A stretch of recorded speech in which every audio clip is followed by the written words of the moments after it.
저는 결혼 2년 차, 이제 막 신혼이라는 단어가 자연스럽게 입에서 떨어지기 시작할 즈음에 있는 한 남자의 이야기입니다. 대기업의 영업직에 종사 중이며 사회에서는 흔히들 잘 사는 편이라고 평가받는 30대 중반입니다. 특별히 튀거나 반대로 모난 데 없이 어찌 보면 참으로 평범하고 잔잔하게 살아온 인생이지만 그런 나름의 균형과 안정감이 저는 참 마음에 듭니다. 자라온 환경도 비슷합니다. 부모님은 특별한 갈등 한 번 없이 늘 화목하셨고 저는 그들의 외동아들로 큰 사랑을 받으며 자랐습니다. 부모님께선 무언가를 억지로 강요하신 적이 한 번도 없었습니다. 학업이든 진로든 연애든 심지어 결혼에 관해서조차 마찬가지였습니다. 다만 제 성격상 어디서든 문제를 일으키거나 튀는 걸 극도로 꺼리는 편이라 그런 무언의 자유가 오히려 저를 더욱 책임감 있게 만들었던 것 같아요. 말하자면 소리 없이 강한 프레임 속에서 단단히 자리 잡은 거죠. 이런 저에게 지금의 아내는 부모님이 선으로 소개해준 인연입니다.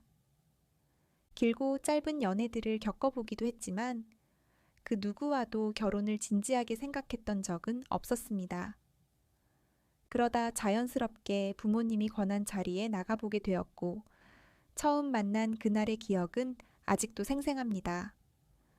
조용하지만 단단한 눈빛, 자기 일에 대한 뚜렷한 주관, 그리고 말보다 행동으로 보여주려는 성향, all of that. 그날 이후 우리는 꽤 짧지 않은 시간 동안 차분히 서로를 알아갔고 어느새 함께 미래를 그리게 되었습니다. 결혼 생활은 생각보다 무던하고 의외로 편안합니다. 주말이면 각자 책을 읽거나 영화를 보며 느긋하게 시간을 보내고 때로는 함께 마트에 들러 장을 보고 늦은 오후엔 천천히 차를 마시며 이런저런 얘기를 나누기도 합니다. 저는 게임에는 흥미가 별로 없고 주로 고전문학이나 심리학 서적을 즐겨 읽습니다. 아내는 필라테스 강사로 활동 중인데 직업에 대한 자부심이 강하고 늘 몸과 마음을 건강하게 유지하려 노력하는 사람입니다. 저는 그런 아내를 진심으로 존경합니다. 우리 나이를 갖는 데에 대해 서로 큰 열망이 없습니다. 요즘 말로 하자면 딩크족이라고도 할 수 있겠지요. 물론 이건 서로 간에 충분히 대화를 나눈 결과입니다. 저는 누군가의 아버지가 된다는 개념이 여전히 저에겐 멀게 느껴졌고 아내 또한 자신의 삶에 집중하는 것이 더 자연스럽다고 느끼는 사람이었습니다. 중요한 건 부모님 또한 이 점에 대해 전혀 간섭하지 않으신다는 것입니다. 외동아들이지만 가문의 대를 잇는다는 전통적 사고는 우리 집에는 존재하지 않습니다. 덕분에 불필요한 갈등 없이 조용하고 평온하게 살고 있습니다. 직장 생활도 그럭저럭 자리를 잡았습니다. 인서울 상위권 대학을 졸업한 뒤 운 좋게도 대기업 영업직에 바로 입사하게 되었고 나름대로 빠르게 조직 내 입지를 만들어가고 있습니다. 물론 영업이라는 분야가 결코 녹록한 일은 아니지만 사람을 상대하는 일에는 자신이 있는 편이고 숫자보다 관계에 강한 저로선 비교적 잘 맞는 분야입니다. 매달 실적을 맞추는 압박도 있지만 그만큼 보상도 분명한 분야이기에 어떤 면에선 일하는 보람도 큽니다. 저는 제가 제법 괜찮은 남편이라고 생각합니다. 아내에게 일방적인 기대를 하지 않고 집안일도 자연스럽게 분담하며 대화할 땐 늘 존중하는 태도를 잃지 않으려 합니다. 서로의 자유와 경계를 지키되 필요한 때엔 옆에 있어주는 것. 이게 저희 부부가 유지해온 관계의 원칙이랄까요? 우리의 삶은 겉으로 보기엔 특별할 것 없는 조용한 일상입니다. 하지만 그 안엔 작은 배려와 존중, 그리고 적당한 거리에서 오는 평온이 있습니다. 이 시대에 보기 드물게 조용히 흘러가는 결혼 생활이지만 그런 흐름이 참 마음에 듭니다. 저는 그 안에서 충분히 행복을 느끼고 있고 또 그런 저를 지켜보는 아내도 마찬가지이길 바랍니다. 아내는 현재 필라테스 강사로 일하고 있습니다. 단순히 운동을 가르치는 직업이라기보다는 몸과 마음의 흐름을 함께 이끌어가는 일을 한다고 생각합니다. 그녀의 수업을 듣는 분들이 말하길 그냥 몸을 움직이는 시간이 아니라 삶의 리듬을 되찾는 시간 같다고 하더군요. 저는 그런 이야기를 들을 때마다 괜스레 어깨가 으쓱해집니다. 누군가에게 그렇게 긍정적인 에너지를 전할 수 있다는 건 정말 대단한 일이니까요. 사실 저희 엄마가 아내를 처음 알게 된 것도 그 필라테스 센터였습니다. 운동을 꾸준히 해오시던 엄마가 어느 날 집에 돌아오셔서 참 괜찮은 강사가 있다고 말씀하셨고, 그게 지금의 아내였습니다. 엄마는 조심스럽게 아내에게 저와의 만남을 언급했고, 다행히 아내가 그 제안을 거절하지 않아 저희 인연이 시작되었죠. 지금 돌이켜보면 참 자연스럽고 담담하게 흘러온 만남이지만 그 시작점엔 누군가의 따뜻한 관찰과 진심이 있었다는 점이 참 고맙습니다. 아내는 원래 물리치료사였습니다. 지방의 한 전문대에서 물리치료를 전공하고 병원에서 일하며 여러 환자들을 돌보는 일에 최선을 다해왔죠. 하지만 현실은 이상과 거리가 멀었습니다. 같은 의료직 내에서 벌어지는 묘한 위계관계, 말하지 않아도 느껴지는 태움의 분위기, 그리고 타인의 고통을 감당하면서 정작 본인의 마음이 병들어가는 그 일상은 아내에게 너무 큰 부담이었나 봅니다. 결국 그녀는 병원을 나와 새로운 길을 찾기로 결심했고, 그렇게 만난 것이 지금의 필라테스였습니다. 운동을 통해 사람의 몸을 읽고 변화를 도와주는 일. 어찌 보면 물리치료사 시절의 경험이 지금의 그녀를 더욱 단단하게 만들어주었다는 생각이 듭니다. 겉으로 보기엔 직업을 바꿨을 뿐이지만 아내가 걸어온 길은 결코 단순하지 않았습니다. 선택의 순간마다 자존감과 타협해야 했고, 현실적인 조건과 이상 사이에서 끊임없이 자신을 설득해야 했을 겁니다. 아내는 지금도 가끔 학업에 대한 이야기를 꺼내곤 합니다. 그녀는 원래 간호학과를 원했다고 해요. 하지만 집안의 형편상, 그리고 공부에 있어서 늘 오빠에게 밀렸다는 표현을 씁니다. 원하는 대학, 원하는 과 대신 장학금이 가능하고 등록금이 저렴한 학교를 택해야 했던 현실. 말은 쉽게 해도 그 결정이 그녀에게 어떤 상처와 자격지심을 남겼는지 저는 잘 알고 있습니다. 그래서인지 아내는 학력이나 직업에 대한 이야기에 특히 민감합니다.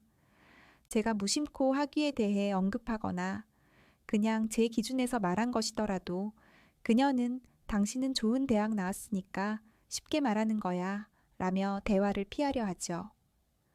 그럴 땐 저는 무리해서 설명하지 않습니다. 대신 짧게 말하죠. 당신은 지금도 충분히 멋진 사람이라고. 그것이 우리가 서로를 위하는 방식이라는 걸 알기 때문입니다. 성격도 우리는 많이 다릅니다. 아내는 굉장히 활달하고 외향적인 성향이에요. 하루에 있었던 일을 빠짐없이 말하고 싶어 하고 자신의 감정을 분명하게 표현합니다. 반면 저는 조용하고 무덤덤한 편입니다. 쉽게 화를 내지도 않고 그렇다고 기뻐서 크게 웃는 일도 드문 성격이죠.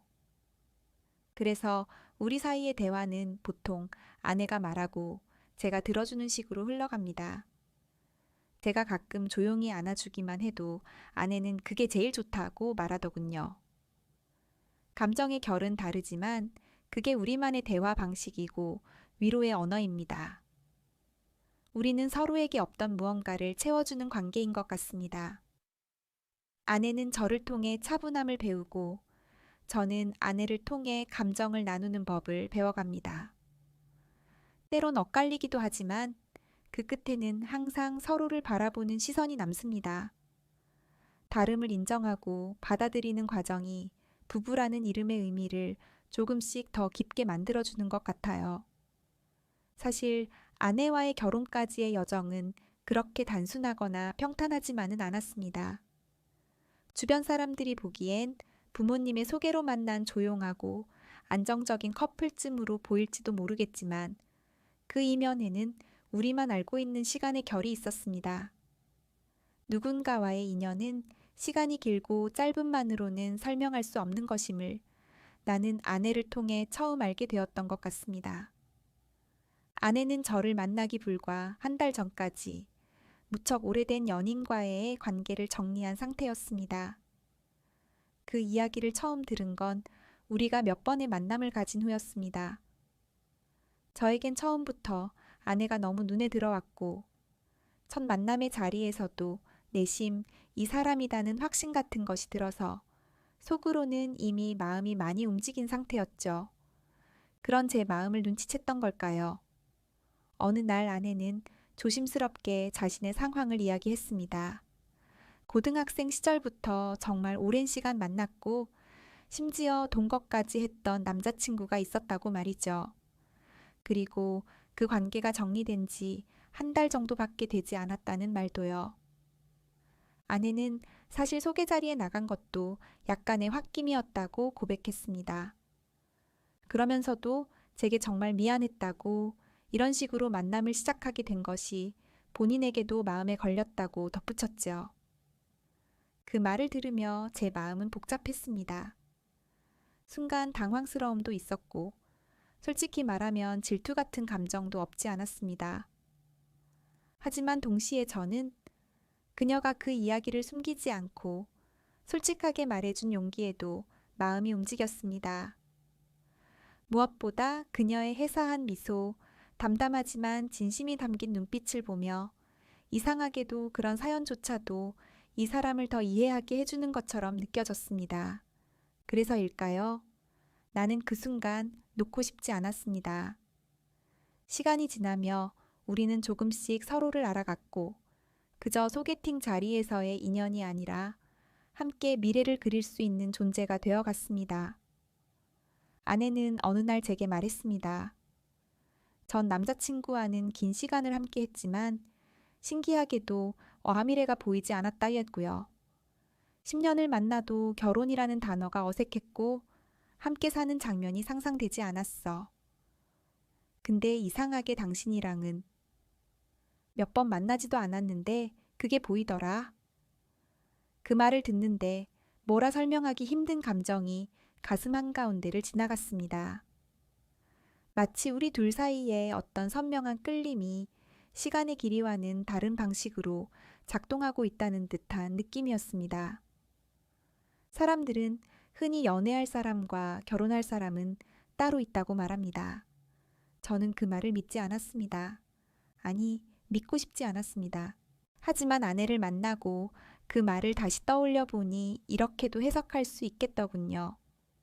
연애는 감정의 동선이지만 결혼은 선택의 동선이라는 것. 그리고 저는 그 선택의 끝에서 아내를 다시 바라보게 되었습니다. 더 이상 과거는 중요하지 않았고 중요한 건 지금 내 앞에 있는 사람이 어떤 마음으로 나를 바라보느냐는 것이었습니다. 우리는 그렇게 서로를 받아들였습니다. 서로의 과거까지도, 상처까지도, 웃기게도 그 모든 고백과 회고가 끝난 날, 우리는 마주 앉아 소주를 한 잔 나누며 이렇게 말했어요. 이런 게 인연이라면 참 많이 돌아왔네. 그 말에 우리는 같이 웃었습니다. 쓴 웃음도 후회도 아닌 그냥 우리만의 시간에 대한 고마움 같은 그런 웃음이었죠. 저희 부부는 맞벌이 부부입니다. 둘 다 나름대로 꾸준한 수입이 있고 크게 돈 걱정을 하며 살아가는 상황은 아닙니다. 그래서인지 살림에 있어서도 자연스럽게 효율을 우선으로 생각하게 되었죠. 아내는 처음부터 요리나 청소를 좋아하지 않는다고 솔직하게 말했고 저 역시 억지로 하는 살림이 삶의 질을 깎아먹는다고 생각하는 편이었습니다. 게다가 남편은 밖에서 일하고 아내는 안에서 살림을 한다는 식의 전통적 분업 개념에도 크게 동의하지 않았고요. 우리는 되도록이면 서로의 취향과 성향을 존중하자는데 일찍부터 뜻을 모았습니다. 그래서 살림은 주로 사람을 부르는 방식으로 해결했습니다. 청소, 세탁, 간단한 정리는 주기적으로 오시는 아주머니 손을 빌렸고 요리는 대체로 배달이나 외식으로 대체했습니다. 대부분 그 비용은 제가 부담하는 편이고 아내와 제 수입은 각자 따로 관리했습니다.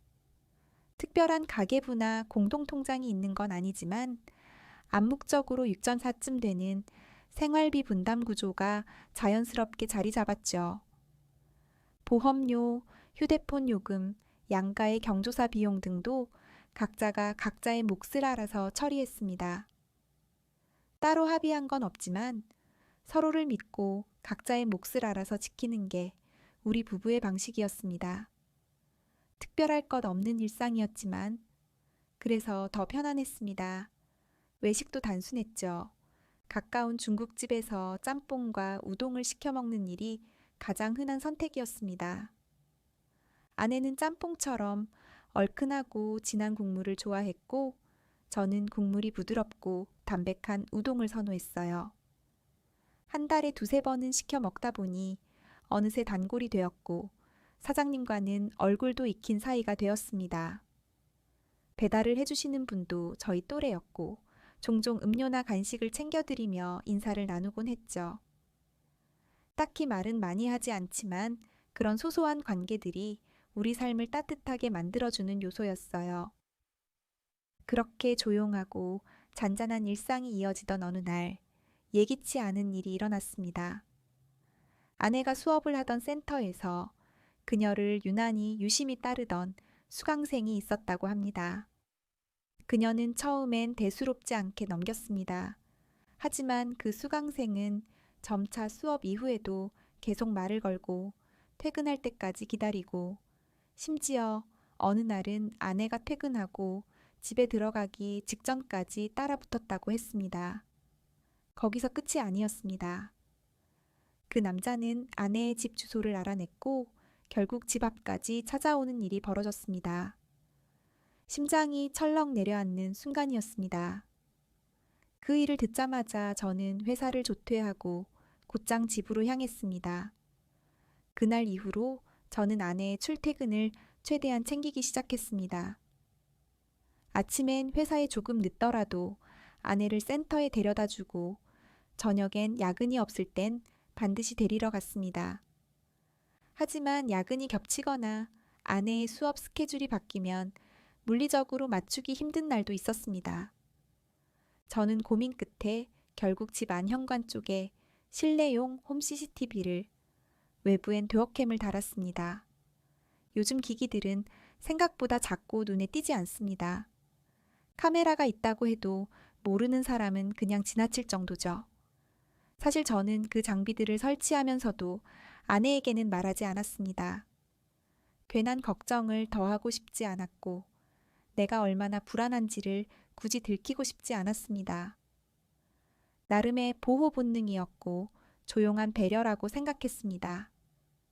하지만 그게 그렇게 큰 화를 불러올 줄은 정말 몰랐습니다. 도어캠은 현관문이 열리고 닫힐 때마다 제 스마트폰으로 알림을 보냅니다. 사람이 문 앞을 지나가기만 해도 움직임을 감지하면 또 알림이 울렸습니다. 처음엔 몇 번만 확인했어요.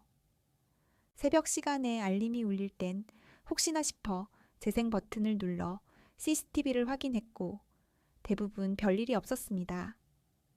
하지만 어떤 날은 알림이 울릴 때마다 무언가 이상하다는 느낌이 들었습니다. 반복되는 행동, 알 수 없는 말소리, 너무 자주 등장하는 특정 인물의 그림자. 저는 점점 도어캠을 확인하는 빈도가 늘어갔습니다.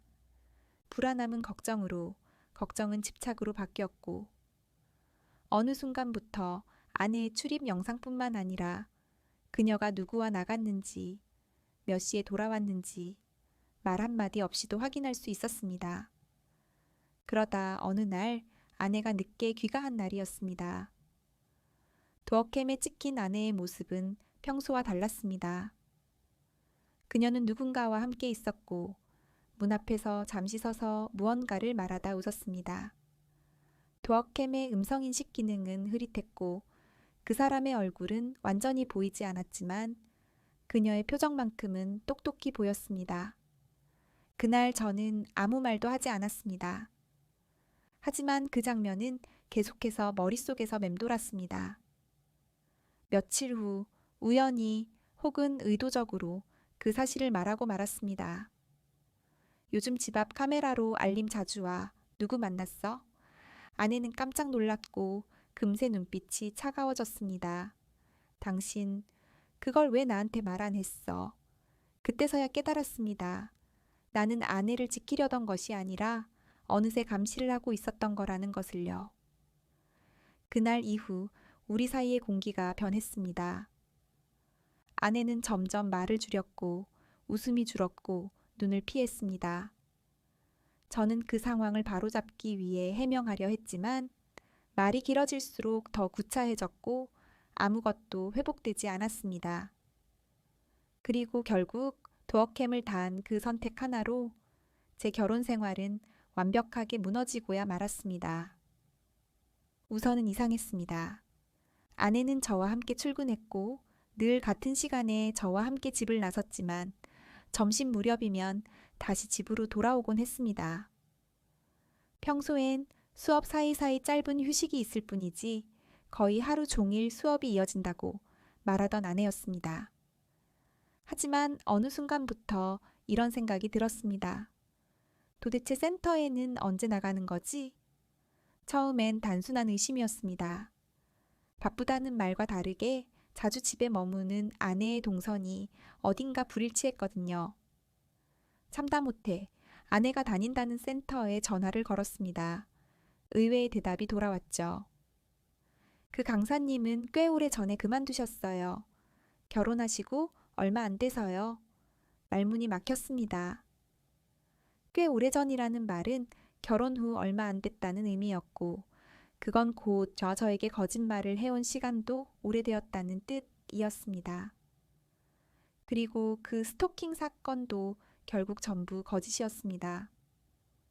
그날 퇴근 후 집으로 돌아가던 중 현관 앞에서 아내와 어떤 남자가 심하게 말다툼을 하는 장면을 마주했습니다. 아내는 저를 보자마자 이 남자 날 따라왔어 라고 소리를 질렀고 그 남자는 곧바로 도망쳤습니다. 아내는 흥분한 얼굴로 경찰에 신고했다고 했고 얼마 후 잡혔고 합의금도 받았다 고까지 말했죠. 저는 믿었습니다. 아내가 많이 불안해하는 모습을 보였고 저는 그 사람을 지켜줘야 한다는 생각에 더 깊이 신경 썼습니다. 아내를 위해 그 말도 안 되는 불안감에서 벗어나게 해주고 싶었고 그런 이유로 저는 데어캠과 홈 CCTV를 설치했습니다. 말은 하지 않았습니다. 괜히 걱정을 들키고 싶지 않았거든요. 내가 얼마나 불안한지를 들키는 것도 내 아내에게 부담을 주는 것 같아서요. 하지만 그 선택이, 그 모든 것이 결국 내 결혼을 산산조각 내고야 말았습니다. 도어캠은 문이 열릴 때마다 알림을 줍니다. 누군가 지나가도 알려줍니다. 처음엔 별 의미 없이 흘려보내던 알림이었지만 어느 날 이상한 알림이 왔습니다. 익숙한 외투, 익숙한 걸음걸이. 바로 며칠 전 현관 앞에서 도망치던 그 남자였습니다. 그가 우리 집에 다시 나타난 겁니다. 믿을 수 없었죠. 그런데 그는 현관 비밀번호를 직접 눌러서 들어왔습니다. 처음엔 내가 뭘 잘못 봤다고 생각했습니다. 하지만 아니었습니다. CCTV에 분명히 남아 있었습니다. 그는 집 안으로 들어왔고 아내는 문 앞에서 그와 키스를 했고 며칠이 지나지 않아 침실로 함께 들어가는 영상까지 찍혔습니다. 그 남자의 얼굴을 봤을 때 난 다시 한번 무너졌습니다. 단골로 시켜 먹던 중국집의 배달원. 우동을 시킬 때마다 웃으며 음료수를 건네주던 그 사람. 배달이 빠르다고, 친절하다고 우리가 정겹게 얘기했던 그 사람. 그 사람과 아내는 매주 3번 이상 우리 집에서 만났고 카메라 속엔 너무도 적나라한 장면들이 고스란히 담겨 있었습니다. 나는 결국 CCTV 알림 기능을 껐습니다. 대신 녹화만 유지했고 그 모든 영상을 저장했습니다. 바람을 핀 여자와는 더 이상 함께 살 수 없다는 확신이 들었기 때문입니다. 그런데 모든 게 끝난 줄 알았던 그 순간 아내의 과거 SNS를 우연히 보게 되었습니다. 10주년 기념이라며 올린 사진 속 입을 맞추고 있는 그 남자였어요. 그 배달원. 고등학생 때부터 오랜 시간 만났다고 했던, 결혼 직전에 헤어졌다고 했던 그 남자. 그러니까 아내는 처음부터 나를 속인 것이었습니다. 선자리도 거짓, 스토커도 거짓, 센터도 거짓.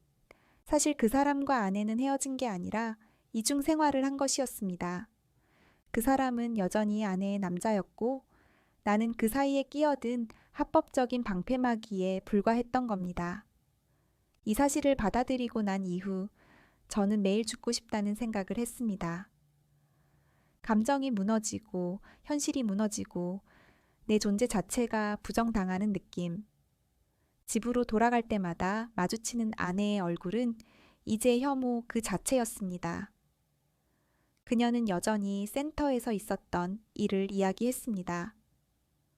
그녀의 입에서 나오는 말은 하나같이 지어낸 대사였고 나는 그 모든 연기를 앉아서 들어야 했습니다. 웃으며 말하던 그녀의 얼굴이 집안에 그 남자를 들일 때 웃던 얼굴과 겹쳐져 속이 뒤집히고 심장이 터질 것 같았습니다. 이젠 숨을 쉬는 것조차 힘이 듭니다. 무너진 것은 가정이 아니라 나 자신이었습니다. 그러던 주말이었습니다. 평소처럼 집안일을 도와주시던 아주머니께서 갑작스레 못 오신다는 연락을 주셨고 아내는 아무렇지 않게 점심시간 즈음에 중국집에 전화를 걸었습니다. 그 순간 알 수 없는 직감이 올라왔습니다. 오늘이구나. 오늘이 끝이겠구나. 예상대로 전화 후 30분도 지나지 않아 현관 초인종이 울렸습니다. 나는 천천히 일어나 문을 열었습니다. 익숙한 외투, 익숙한 목소리. 맛있게 드세요. 그 말에 나는 숨을 삼키며 그를 내려다봤습니다. 그리고 그의 이름을 천천히 불렀습니다. 씨, 당신 우리 아내 스토킹한 그놈 맞죠? 아내는 순간 경직된 얼굴로 제 팔을 붙잡았습니다. 왜 이래? 얼른 보내드려야지. 바쁠 텐데. 나는 그 손을 매몰차게 쳐내며 어디서 더러운 손을 올려. 라는 말과 함께 그녀의 뺨을 후려쳤습니다. 열린 현관 너머 복도에 내 목소리가 세 차례쯤 메아리치더니 그 순간 공기가 무겁게 가라앉았습니다. 나는 그 내연남의 머리채를 움켜잡고 그를 일으켜 세우며 다시 묻습니다. 당신이 우리 집에 드나들던 그놈 맞지? 성관계도 했지? 문 앞에서 키스도 했고.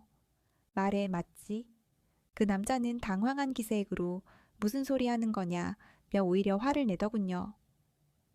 아내는 울상으로 갑자기 왜 이러냐며 비명을 질렀습니다. 나는 말 대신 주머니에서 휴대폰을 꺼내 영상 하나를 재생했습니다. 도어캠으로 찍힌 영상, 현관에서 그 두 사람이 격렬하게 키스하던 장면, 그리고 침실로 이어지기 직전 아내의 신음이 흘러나왔습니다. 그 순간 아내는 그 자리에서 무릎을 꿇었습니다. 처음엔 아니야 나 아니야 라며 부정하더니 곧 이어 잘못했어. 내가 잘못했어. 라며 목소리가 떨려 무너졌습니다. 내연남도 곁에 무릎을 꿇었습니다. 한 번이었어요. 우발적이었어요. 진짜 한 번만 봐주세요. 한 번. 나는 그 순간 주방 옆 의자에 놓여 있던 철가방을 거세게 집어들었습니다. 그대로 복도 쪽으로 힘껏 내던졌습니다. 금속이 바닥에 부딪히는 쇳소리가 공포처럼 울렸습니다. 그리고 바닥에 놓여 있던 짬뽕 한 그릇을 내연남의 얼굴을 향해 그대로 집어던졌습니다. 얇은 일회용 플라스틱 그릇은 충격에 터졌고 뜨겁지도 않은 그 국물이 얼굴과 벽을 붉게 물들였습니다. 도망치려는 그를 붙잡아 현관에 놓여 있던 신발을 집어들고 그의 얼굴을 몇 차례 세게 내리쳤습니다. 신발에 밑창이 때리는 소리가 저 자신의 분노보다 더 크게 울렸습니다. 그는 비명을 지르며 복도를 따라 도망쳤습니다. 아내는 그 자리에 주저앉은 채 떨리는 몸으로 흐느꼈습니다. 나는 숨을 헐떡이며 그녀 앞에 무릎을 꿇었습니다. 언제부터였어? 대체 언제부터 이 지랄을 한 거냐? 아내는 겨우 입을 열었습니다. 연애 시작하고 2주쯤 지나서. 뭐? 그 사람 다시 연락이 왔고, 아니, 내가 먼저 했어. 배달일 한다는 것도 알고 있었고. 미래는 안 보였지만, 그래도 익숙하니까. 당신은 너무 반듯했고, 그 사람은 놓기 싫었어. 그래서 간을 보다가 당신이랑 결혼한 거야. 그래도 결혼하고 나서 마음이 바뀌었으면 좋겠다고 생각했는데, 안 되더라. 그 사람이 눈에 계속 아른거렸고, 그래서 내가 다시 만나자고 한 거야. 조금만 버티면 위자료 받고 이혼하자고 그랬어. 그녀는 말을 잇기 힘든 듯 중간중간 울음을 섞어가며 말했습니다. 혹시 당신이 폭행이나 욕을 해주면 그거로 진단서 끊어두고 내가 나중에.